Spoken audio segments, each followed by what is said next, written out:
चलने का हौसला होता है उनके पीछे एक दिन काफिला होता है। एक बात हमेशा याद रखना कि सफलता हमेशा अकेले में गले लगाती है, लेकिन असफलता हमेशा आपको सबके सामने तमाचा मारती है। जिस क्षण आप अपने आप को अहमियत देना शुरू कर देंगे, ये दुनिया भी आपको अहमियत देना शुरू कर देगी। जो सर्फिले होते हैं इतिहास वही लिखते हैं, समझदार लोग तो सिर्फ उनके बारे में पढ़ते हैं। कभी आपने बहती हुई नदी को ध्यान से देखा है? पहाड़ों के बीच से जहाँ से वह बनती है, उसे पता होता अपना लक्ष्य कि मुझे समुद्र से मिलना है।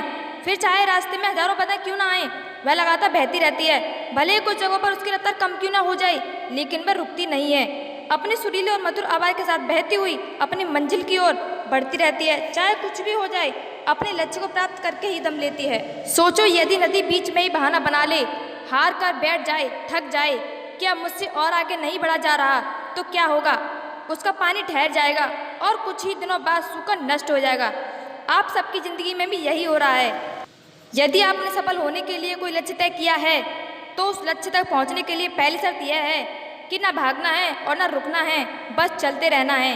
यदि कहीं रुके तो असफलता निश्चित है। माना कि अपने लक्ष्य तक पहुंचना आसान काम नहीं है। यदि आसान होता तो आज दुनिया में सभी लोग सफल होते। सफलता के बीच में बहुत सी बाधाएं आएंगी और आपको डसने के लिए नावों की तरह अपना मुंह फैलाए आपके सामने खड़ी मिलेंगी। ये बाधाएं आपको रोकने की पूरी कोशिश करेंगी, लेकिन आपको रुकना नहीं है। जो लोग कमज़ोर होते हैं वो इन परेशानियों से डरकर उनके आगे झुक जाते हैं और अपनी असफलता को स्वीकार कर लेते हैं और बाद में भाग्य को कोसते हैं।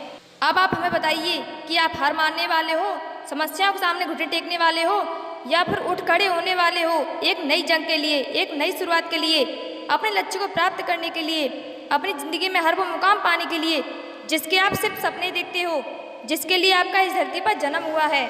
हर महान इंसान पहले आपकी ही तरह था। उसे महान बनाया उसकी समस्याओं ने, उसकी चुनौतियों ने, जिनसे उसने लड़ाई की और अपनी ज़िंदगी में कभी हार नहीं मानी, कभी नहीं रुका। आपने देखा होगा कि शेर छलांग मारने से पहले एक कदम पीछे की ओर हटता है। इसलिए जब भी ज़िंदगी आपको पीछे की ओर ढकेले, तब अपनी कमर कस लेना, क्योंकि ज़िंदगी आपको ऊंची छलांग देने के लिए तैयार है। अब फैसला आपके हाथों में है। यह ज़िंदगी एक बार मिली है, इसे कैसे जीना चाहते हो? रो रो कर लोगों के सामने सफलता की भीख मांगना चाहते हो, या फिर अपनी ज़िंदगी के रास्ते खुद तय करना चाहते हो? एक इच्छा कुछ नहीं बदलती, एक निर्णय कुछ बदलता है, लेकिन एक निश्चय सब कुछ बदल देता है। जो करने की ठान ली है उसे पूरा करके दिखाओ। दोस्तों, अगर आप हमारी बातों से सहमत हो तो इस वीडियो को शेयर करने के माध्यम से लोगों को बताइए कि इस दुनिया में कुछ भी पाना नामुमकिन नहीं है, और अपनी बड़ी सोच और लक्ष्य के साथ आगे बढ़ते रहिए।